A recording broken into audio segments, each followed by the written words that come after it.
네, 후광퉁 관련해서 전문가 연결해서 좀 자세히 얘기 들어봅니다. 유안타증권 전진호 후광퉁 TF팀장 연결돼 있습니다. 안녕하십니까? 네, 안녕하십니까. 전진호입니다. 자, 먼저 이 당초 10월 중에 시행이 예상됐었는데 좀 연기가 됐네요. 네. 배경과 앞으로 시행 시기 등 다양한 관측들이 얘기가 나오고 있는데 어떻게 보고 계세요? 기본적으로 이번 연기는 한 달 전부터 계속 이야기가 돼 왔었던 이야기인데요.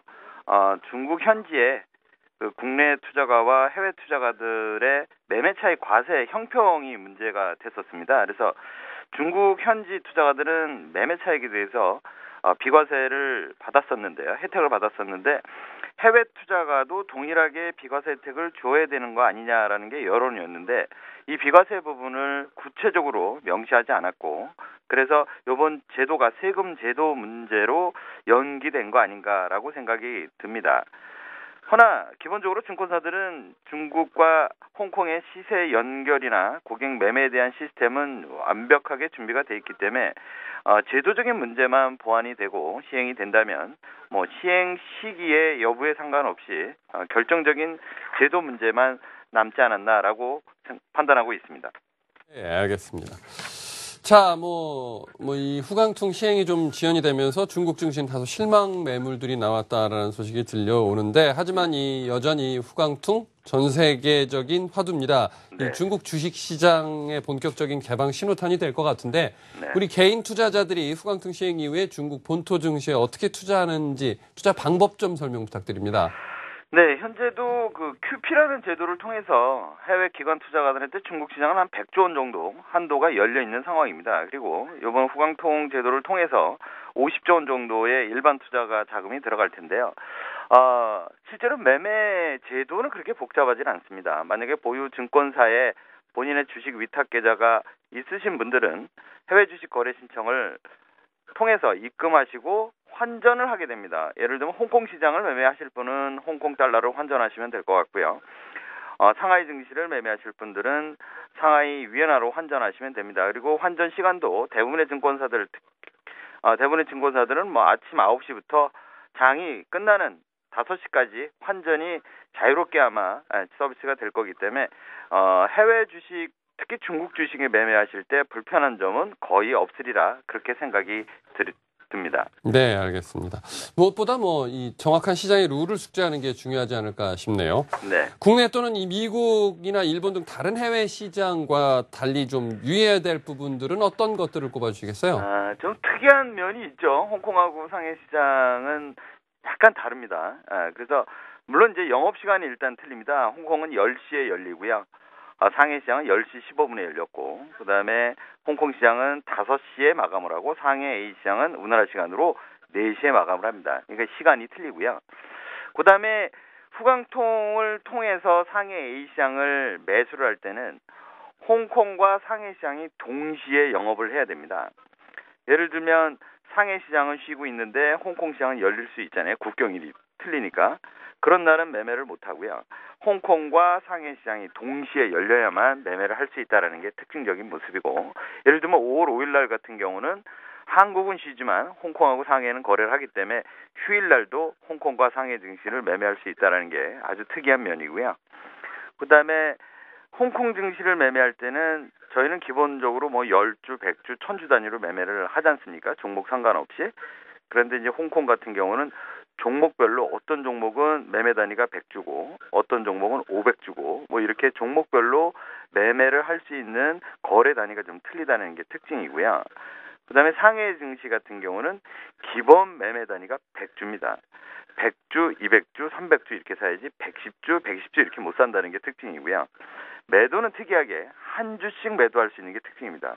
상해 시장은. 그리고 상해 시장은 가격 제한폭이 플러스 마이너스 10%다라고 보시면 될 것 같아요. 그 정도가 좀 특이한 면이고요. 또 하나 이제 주문할 때 조심을 하셔야 되는 게 상해 시장은 결제가 데이 트레이딩이 불가하다. 저희가 20년 전에 국내 시장도 동일하게 오늘 매수한 종목을 당일 매도할 수 없었습니다. 그래서 중국도 결제 시간은 T+1이지만 오늘 산 종목을 오늘 팔지 못한다는 것, 다음날 팔 수 있다는 게 좀 단점이라면 단점일 수 있을 것 같고요. 그다음에 상해 증시는 정정 주문이 안 됩니다. 그래서 실제로 체결이 안 되면 점심시간, 휴식시간에 주문을 취소 주문을 낸 이후에 다시 신규 매수를 낸다거나 신규 매도를 내야 되는 그런 약간 좀 특이한 매매 구조를 갖고 있는 게 상해 시장이다 이렇게 보시면 될 것 같고 홍콩 시장은 국내 시장이랑 거의 동일하게 매매 제도는 동일하다 보시면 될 것 같습니다. 네, 알겠습니다. 자, 중국 시장 또 중국 기업하면 우리나라 투자자들 입장에서는 좀 회계 불투명성에 대해서 가장 우려를 하지 않나 싶은 생각이 듭니다. 또 과거 중국 펀드 쪽으로 좀 이 투자를 했다가 손해를 보신 투자자들도 있고 그런데 자, 그렇다면 이 추천할 만한 투자 전략 어떤 거 말씀해 주시겠어요?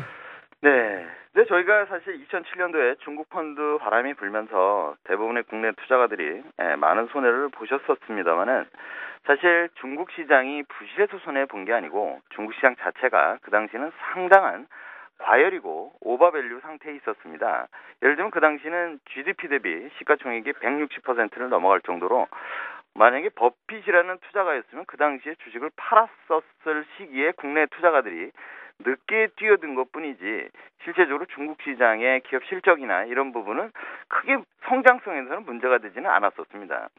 오히려 지금은 만약에 우리가 버핏이라는 사람이 입장에서 투자를 한다면 현재 경상 GDP 대비 중국의 시가총액은 40%밖에 되지 않는 상당히 저평가 시장입니다. 그래서 후강통이라는 제도가 열려서 중국 시장을 사는 게 아니고 중국 시장 자체가 상당히 저렴하다라고 판단하시고 준비를 하셔야 될 것 같고요. 그다음에 홍콩 애치 시장에 상장된 종목은 대부분 중국 정부가 대주주이거나 중국 정부가 30% 지분을 가진 사실 우량주성의 종목군들이 양쪽 시장에 동시 상장된 경우입니다. 그래서 회계 불투명은 대부분 소형주 쪽에 나타날 뿐이지 이번 후강통 대조는 대형주나 중형주 시장에 판에서 오픈된 상황입니다. 그래서 소형주는 이번 후강통 시장에서 실제로 오픈되지 않는 업종들이기 때문에 그렇게 매매하실 때 두려워하실 필요는 없을 것 같고요. 그다음에 특히 저희 유한타증권은 저희가 대만과 홍콩, 북경 상해에 현지 애널리스트를 보유한 리서치 인프라를 보유했기 때문에 저희가 월요일부터 현지 리서처가 현지 시각 뷰로 중국 종목을 분석한 리포트를 그대로 하루 다음 날 제공을 받기 때문에 저희 회사 쪽에 대망을 하시면 중국의 그 현지 애널리스트가 분석한 종목군들을 리뷰하실 수 있고 그런 리뷰된 종목을 가지고 투자에 임하신다면 그렇게 중국 시장이 두렵지만은 않은 오히려 시장 펀드멘탈상 상당히 저렴한 시장이기 때문에 기회 투자 시장이 열렸다라고 보시고 투자에 임하시면 좋지 않을까 뭐 그렇게 말씀을 드립니다. 네, 알겠습니다. 후강통에 대해서 자세히 짚어봤습니다. 전진호 유한타증권 후강통 TF 팀장이었습니다. 오늘 말씀 감사합니다. 네, 감사합니다.